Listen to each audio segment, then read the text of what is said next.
So recently I got into a heated debate with my friends about this movie. Some hurtful words were exchanged, but we ended up apologizing over the incident in the end. But it got me thinking, maybe I should review this movie. Let me start off by saying that I don't hate this film. I think it's mediocre, at the same level as the first Secret Life of Pets movie. It's just average.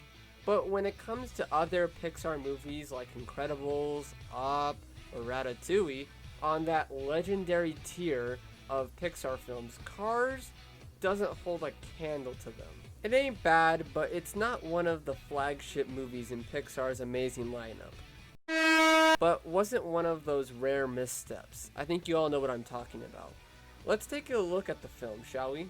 The start of this movie is actually really good. The editing and music choice perfectly fit in with the Southern racing theme. Just by the opening shots, we can tell somewhat what's going on. The flashbulb sparkle and energy of the crowd imply that the race is like a championship. We get all of this from the visuals, and if you're a dum-dum, they refer to it later in the dialogue. This establishes the setting and situation of the picture in a unique and masterful style.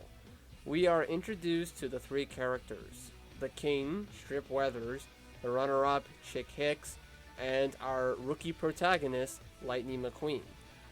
I will say right now, Owen Wilson is one of the only characters worth a damn in this movie. The opening of the movie establishes Lightning's character. I like to compare him to Kuzco and Tony Stark. He's an arrogant, selfish, mean superstar who doesn't treat people real nice, is constantly trying to get what he wants. He treats the people around him like poo-poo. You know, you get what they're going for with his character. This opening scene was amazing and could have led to a great film. However, once we leave the racetrack and get on the road, the movie loses its mojo. Yeah, baby! Yeah. So, because the race was a tie, Lightning is being driven across the country to Cali for a three-way tie race to decide a winner. But it was at this point the writers forgot they needed a reason to get Lightning to the springs of radiators. So they said, fuck it! We're just gonna think of some contrived way for this to happen. Oh goody. I'm so excited! This is where the movie really loses control. Lightning and Mac are traveling when Mac starts to get sleepy because Lightning made him drive all night. You know there's something we like to call a plane? And don't tell me there aren't planes in the universe, because there are. Or hey, why not a train? Anyway, some hipster cars find Mac snoozing, so they play some sleepy music, which gets Mac to drive over those annoying ass bumps on the highway we've all had to deal with at one point or another. The bumps lead to a toy falling down with enough force to push the button and open like the back door or something. So no cars behind Mac decide to honk even though Mac is going slow because he's tired. We've all been on the interstate, a big ass truck like that going slow. He's gonna have tailgaters who will honk. I mean, Pixar nailed the personality of bugs, monsters, rats, and robots, but couldn't get interstate traffic right. I mean, they get in interstate traffic just driving to work in the mornings, and yet they can't get it right in this movie? Anyways, Owen here falls out of the truck, and Mac never notices that this door was open, or that he lost Lightning.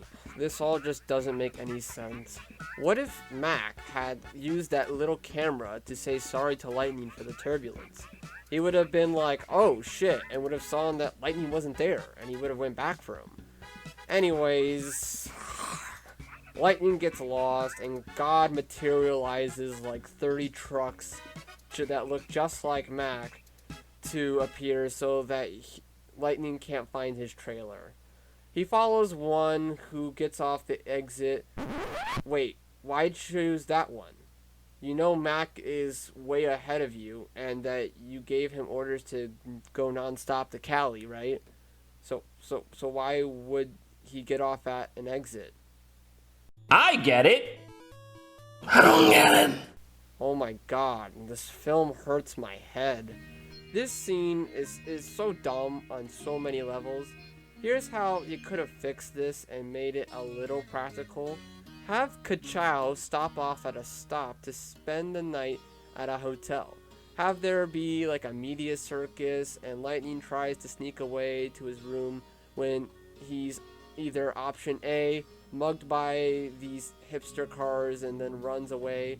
You could say he got like lost and was trying to find the hotel, instead found springs of radiators. Or option B, Chick Hicks hired those hipster cars to kidnap him, but he escapes during the kidnapping and winds up in Mediator Baines. Option B will make sense later when I explain it. So instead of applying logic to the scene, they instead use this contrived sequence to get Lightning to the damn town. I usually wouldn't hold the film's writing to such a high standard, but this is Pixar we're talking about. And even if it wasn't, I think Helen Keller could see that this scene is contrived. Anyways, man, I really need to use a new transition word. Anyhow, Lightning stumbles into the town and gets chased by a cop. The cop's engine starts making noise, so Ka-Chow here thinks that he's getting shot at, so he tries to evade the cop, but ends up destroying the road in the goofiest way possible. Hey, why didn't the cop tell him to pull over? And he didn't read him his rights once he was captured? Man, this cop is incompetent, like the detective cop from Saw. Oh dear God, don't remind me of that movie. Anyhow, you would think that now that we got to the town that the movie would become good again, cause if the writers had to force Ka-Chow and the audience down to the town, you'd think it would be because the town is the shit. However, the statement I just said is only true if you take out the. I hate Radiator Rains so much. It reminds me of Tatooine from The Phantom Menace. The whole time we're at these places, I'm thinking, why are we here? Why did the writers drag our asses down to these terrible places? Places that are dull and uninteresting. The only thing that Radiator Things has going for it is that Doc and Lightning have a really good heart-to-heart relationship when we're at the town. They are the only two characters worth a damn in this movie because they are the only ones that are dynamic. This brings up a really good point. Our villain is this green race car called Chick Hicks. Let me ask you something, viewer. Besides being an obstacle for Lightning to overcome, does Chick Hicks have any other reason for being here? No!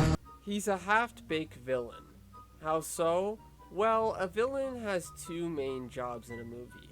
To be an obstacle for the protagonist and to try and stop or hinder the protagonist. Some villains are dynamic characters too, that go through character arcs of their own. Now this doesn't apply to every movie. Sometimes the villain just needs to be a generic evil machine. So does Chick Hicks accomplish that? Partly. He's an obstacle for Lightning to get past, but he doesn't try to hinder McQueen. Hence why option B would have made sense.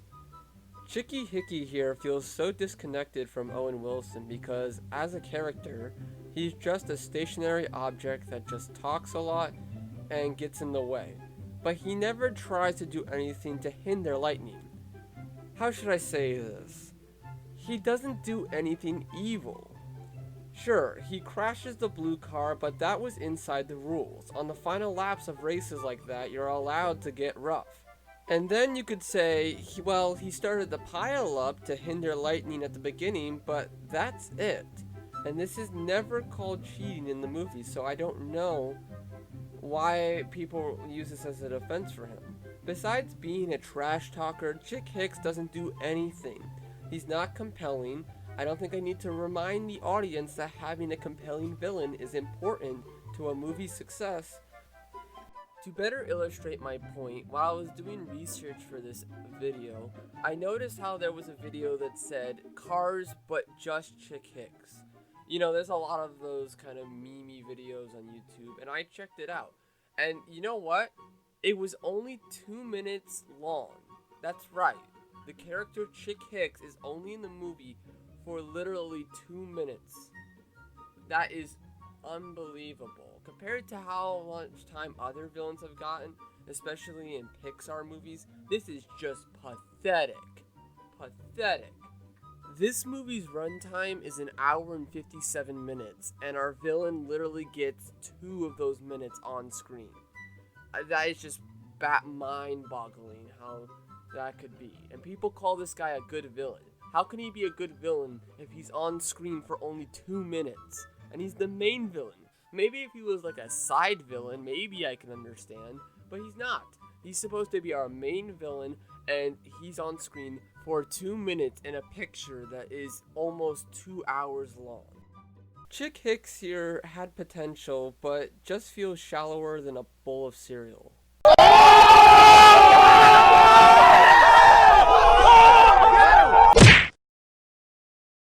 Hey guys, thank you for watching the video. I really appreciate it.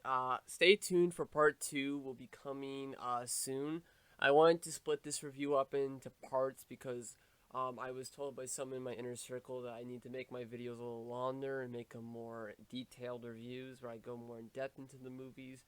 So I decided to make this one a couple-parter one. Also, new news for the channel. I do have a Discord channel now created. I'll leave the link to that in the description, and it's also the link is on the channel. I think if you go to discussions, I posted the link there. Come on, join the Film Physician Discord if you like the channel. We do all sorts of cool stuff over there. I'm planning on having like surveys, and you can submit video ideas and talk about the videos and stuff, and hang out and stuff. But yeah. Thank you guys for watching, and don't forget to like and subscribe if you haven't already. Alright, peace.